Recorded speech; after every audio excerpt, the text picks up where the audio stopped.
aqui o empate que poderia ter sido vitória contra o Melgar. E aí um jogo em casa que poderia ter sido vitória e não foi pelo desempenho do próprio Vasco.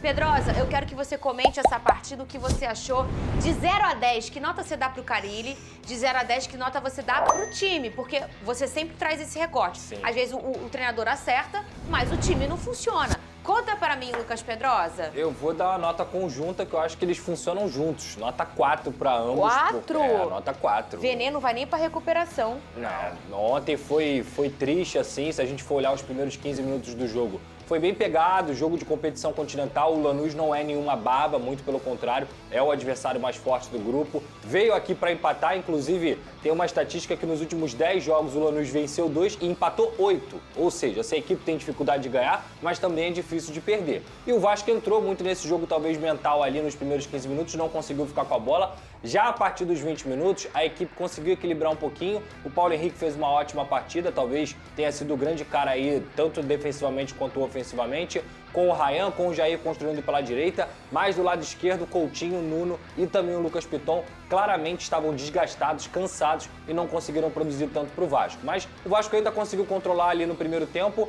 Foi um pouco melhor do que o Lanús, nada muito melhor, faltou um capricho no terço final e no segundo tempo o jogo desmoronou. Aí que eu começo a falar, talvez a gente for olhar o primeiro tempo, tenha sido uma nota 7, mas quando a gente olha o segundo tempo, é uma nota 2, é uma nota 2,5 no máximo, por conta de tudo que aconteceu nessa partida. O cansaço da equipe, que obviamente sentiu não só a viagem para o Ceará na terça-feira, mas também principalmente o jogo contra o Flamengo, que foi muito desgastante, o Vasco teve que correr atrás da bola muitas vezes, e novamente a desorganização tomou conta dessa equipe do Fábio Carille. Não tem como você jogar em São Januário precisando do resultado, precisando da vitória e não conseguir em nenhum momento controlar o adversário. Pelo contrário, no segundo tempo o Lanús não teve grandes chances, mas foi a equipe que teve mais ímpeto, digamos assim, justamente se aproveitando dos erros do Vasco da Gama, do cansaço do Vasco da Gama. A preparação física é um ponto que tem que ser batido aqui. O Vasco precisa melhorar fisicamente. A gente está no dia 23 de abril e essa equipe estava morta aos 40 minutos do primeiro tempo. Não dá para só entender que é só o calendário do futebol brasileiro. Tem que ter um trabalho. Claro que a gente entende o calendário, mas ontem foi precário, principalmente pela necessidade do jogo de você vencer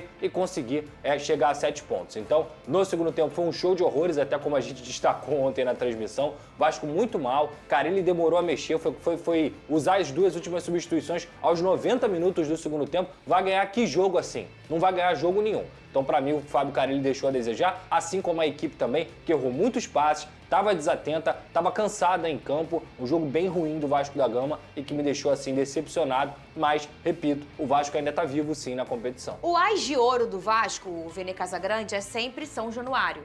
Mais do que qualquer outra coisa, o Vasco tem o ás de ouro, que é jogar em São Januário. E empatar sempre dá essa sensação pro torcedor de, meu Deus do céu, deixamos escapar, porque aqui é a nossa fortaleza. Lembrando que na Sul-Americana, a Pedrosa trouxe isso ontem aqui, só passa o primeiro colocado. O segundo colocado joga um playoff com o time de terceiro que se sai da Libertadores. Quer dizer, você já encaixa mais 2 jogos dentro desse calendário que o Vasco já tá sentindo. Sim. Tem 1 mês e meio só de grande temporada, né? A gente vem do Carioca, mas tem 1 mês e meio de temporadas de Brasileiro e Sul-Americano e Copa do Brasil. E o Vasco já tá sentindo. Ontem, várias vezes na transmissão, o Pedrosa traz esse recorte. O Vasco vem de não sei quantos jogos em 20 dias. E aí já tá pagando a conta agora. A gente nem entrou no mês de maio ainda, Vene Casagrande. Mas, Fernandinha, em relação ao número de jogos, primeiramente, boa tarde, Pedrosa. Inclusive, parabéns pela transmissão ontem. Graças a você, eu fiquei acordado, porque a sensação que eu tenho, de verdade, eu falei, vou ficar dando audiência. Tava sonolento, né, Vene? Nossa, a sensação que eu tenho é que eu perdi 2 horas da minha vida assistindo esse jogo, porque foi um jogo bem fraco. Eu não esperava um espetáculo, mas eu vi um jogo bem fraco, tecnicamente falando, taticamente falando. Te respondendo, Fernandinha, todos os times do futebol brasileiro estão enfrentando um calendário extremamente desgastante. Olha o Flamengo, jogou contra o Vasco, foi o mesmo jogo, obviamente, e teve que viajar para a altitude de Quito. E aí a gente vai falar depois sobre isso. Então todos os clubes estão enfrentando isso. A questão é, a parte física do Vasco da Gama é algo que a gente menciona aqui desde a temporada passada. Então isso eu nem consigo culpar o Carille. Eu vi no bom VT do Flávio Vinick o Carille justificando, falando que o empate não é um resultado ruim. A questão não é o resultado. E eu concordo. O Lanús tem que ser respeitado, é um clube que tem uma tradição no futebol argentino, beleza, Copa Sul-Americana é sempre muito complicado, mas o grande problema, e eu acho que essa é a grande questão da torcida vascaína, é como o Vasco da Gama joga. Porque a atuação foi muito fraca, taticamente falando, tecnicamente falando. Eu esperava muito mais do Vasco da Gama. Entendo que a parte física pode ter pesado em determinado momento, mas a desorganização tática não boto na parte física. É algo treinado. E o Carille, eu não esperava um Vasco da Gama dando show com o Carille. O Carille não é um treinador que dá show, mas a parte defensiva deixa a desejar, embora não tenha sofrido gol, e a parte ofensiva também. Porque no segundo tempo, eu achei que o time fosse até melhorar com as trocas. Mas eu acho que continuou a desorganização. E eu concordo com o Pedrosa, inclusive, durante a transmissão. Porque não adianta você mudar por mudar apenas para dar um fôlego na equipe. Não, você tem que mudar pensando numa estratégia. O que me pareceu que o Carille não pensou em nenhuma estratégia. Apenas viu um jogador cansado e falou, vou fazer substituição. Ele não pensou em como vencer a estratégia do time argentino. Porque o time argentino veio para não perder. Para mim, essa foi a estratégia deles e eles conseguiram. Querendo ou não, eles conseguiram. Porque o placar para eles foi maravilhoso, 0-0. Eles continuam na liderança do grupo. E eles jogaram na dificuldade do Vasco. Claro, né? Exatamente. E outra, a gente sabe que o ponto forte do Vasco da Gama qual é? É o Verratti. E nem isso o Vasco da Gama está conseguindo aproveitar, porque a gente não vê uns cruzamentos certeiros. É o Verratti que corre atrás, na verdade. A gente vê um Verratti ali perdido. Então, assim, é muito difícil o time, o torcedor vascaíno elogiar a atuação do Vasco da Gama depois do que viu. O empate, para mim, não é nenhum problema, não é nenhum absurdo. De verdade, mesmo jogando em casa, eu achava que o Vasco fosse vencer. Mas a forma como o Vasco jogou ontem, eu não gostei particularmente. Tem um outro ponto também que a gente destacou na transmissão, é a quantidade de vezes que o Felipe Coutinho descia para fazer a saída de bola.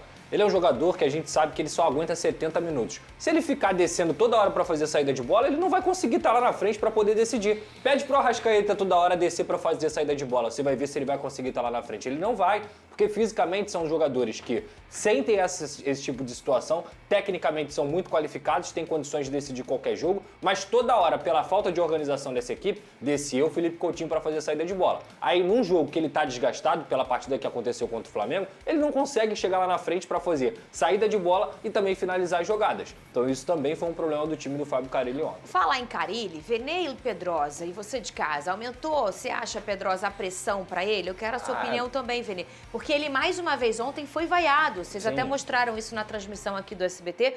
O Carille foi vaiado pela torcida. Como é que você acha que tá esse termômetro aí do Carille? Eu acho que existem vaias que são pro Carille e existem vaias que são pra equipe. Ontem a equipe recebeu as vaias e o técnico também.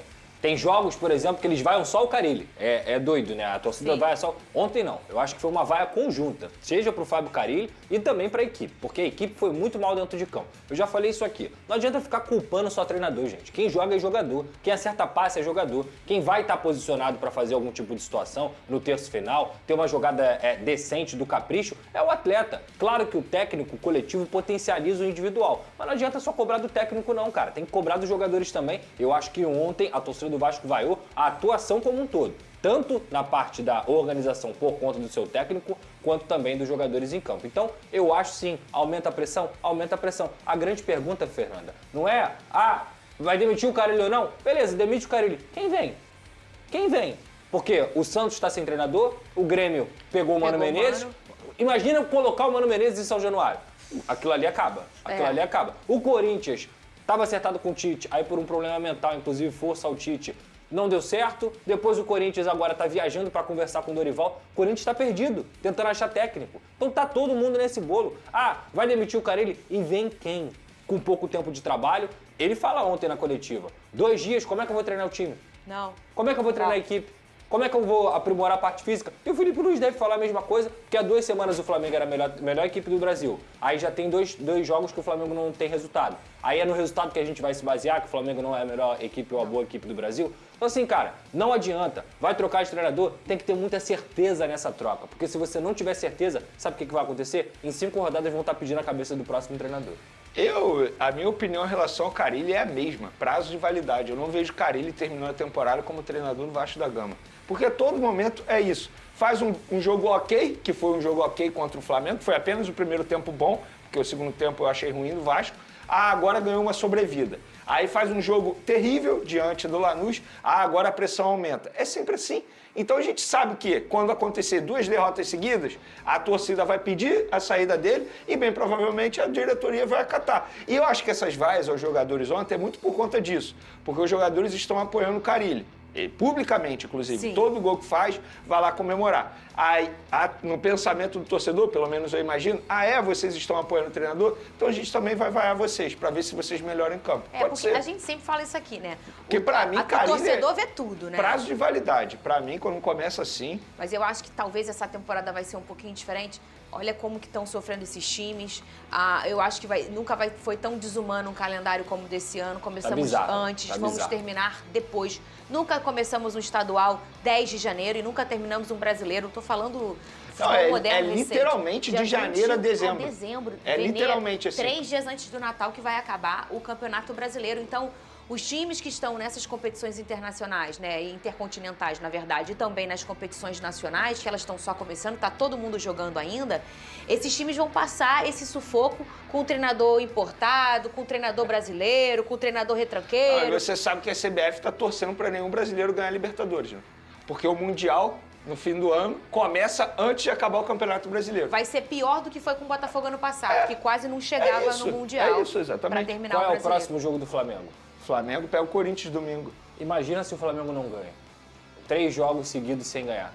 Vai fazer com que o Felipe Luiz seja o pior técnico do Não, Brasil. isso já começou ontem. O Internacional tomou a lavada do Nacional. Pronto, agora já tem que mudar. E empatou depois. Empatou depois. Sabe qual é o problema? Os técnicos, eles não estão tendo tempo para trabalhar. O clima não está tendo tempo para aproveitar as vitórias, porque 2 dias depois tem jogo. E até as derrotas, elas se potencializam. Ou seja, você não respira no futebol. Não. Você não tem calma, você não tem paciência, você não tem condições de parar e olhar assim, cara, vamos dar uma olhada aqui que a gente Pedrosa, fez em errado. dois, Não dá pra consertar em 2 nada. jogos Não dá pra seguidos, consertar nada. o Felipe Luiz só teve 1 dia de preparação. Em 2 jogos seguidos. Sim, porque exato. o jogo anterior Exato. contra a LDU, ele só teve um dia para se preparar. Para esse jogo contra a LDU também só foi 1 dia para se preparar, que foi a segunda-feira. Porque no domingo ficou o dia inteiro viajando. Exato. Como é que o time vai render bem fisicamente para jogar na altitude? E, Vene, tem um ponto que ninguém fala, que é a parte mental do atleta. Com certeza. E eu fiquei frente com o Alex Telles, eu passei isso pra vocês, que ele falou, Fernanda, a minha mala, ela tá arrumada há não sei quantas semanas. O Felipe Luiz fala isso porque sempre, eu cara. não desfiz a mala, porque não dá. Meu filho nasceu agora, é pequeno, não consegui ver meu Não filho aproveita direito. o filho. E assim, tá só começando. É o reality do futebol. E eu acho que essa temporada vai ser a mais nociva, a mais desumana. E a gente não tá falando só dessa parte física, que ela acontece também. Ah, Fernanda, mas o cara ganha 1,5 milhão. Os jogadores ganham 1 milhão, ganha meio milhão. Gente, dinheiro nem sempre é tudo. Você pode ganhar meio milhão, 1 milhão. Mas se o seu corpo não tá aguentando a batida que tá, se a sua mente não tá aguentando, você não vê tua família, você não vê nada, você vive viajando, você não consegue melhorar. E há pressão, porque nenhum país se cobra mais do jogador do futebol do que um político, que é o Brasil. A gente cobra mais do jogador de futebol do que os políticos do nosso país. Então, assim, vai ser um ano complicadíssimo pra gente, O caso pro do produto Tite, futebol. O caso do Tite é muito claro, é um recado muito claro de que o fato do futebol tá sendo da forma como tá sendo. O Tite, que é um treinador que tem o quê? 30 anos de carreira, podemos colocar assim, ele chegar no auge, digamos assim, talvez da sabedoria dele com 63 anos Sim. e tudo mais, falar assim, eu não vou assumir o Corinthians porque eu preciso cuidar da minha saúde mental. Isso tem tudo a ver com a exposição, com as redes sociais, Pedrosa, com o calendário, eu tenho com informação absolutamente porque tudo. eu conversei com uma pessoa que foi da comissão técnica dele no Flamengo e essa pessoa, na época, me falou o seguinte, o Tite está espantado de como o futebol está sendo trabalhado, entre aspas, pela população. Exato. Porque ele ficou espantado com a forma que ele recebia as cobranças. E assim, ele não é contra a cobrança, mas a forma como era feita, entendeu? Salve, torcedor do Vasco da Gama, sejam bem-vindos ao canal Vasco Full. Todos os dias tem conteúdo exclusivo do canal aqui pra vocês. Antes de mais nada, deixa seu like, se inscreva no canal, ative o sininho das notificações pra não perder nenhuma notícia do canal do Vasco, tá bom? O Carille segue pressionado. O Vasco não jogou nada, absolutamente nada contra o Lanús. Aliás, já deixa o seu comentário, a sua opinião. O que você achou do jogo do Vasco ontem? Mas o Carille segue muito pressionado. A torcida vaiou ontem o Carille muito, porque foi um jogo horroroso de ambos os times. 2 péssimas equipes. Deixa sua opinião, seu like, sua inscrição. Deus abençoe cada um de vocês. Tamo junto, forte abraço e vamos Vasco!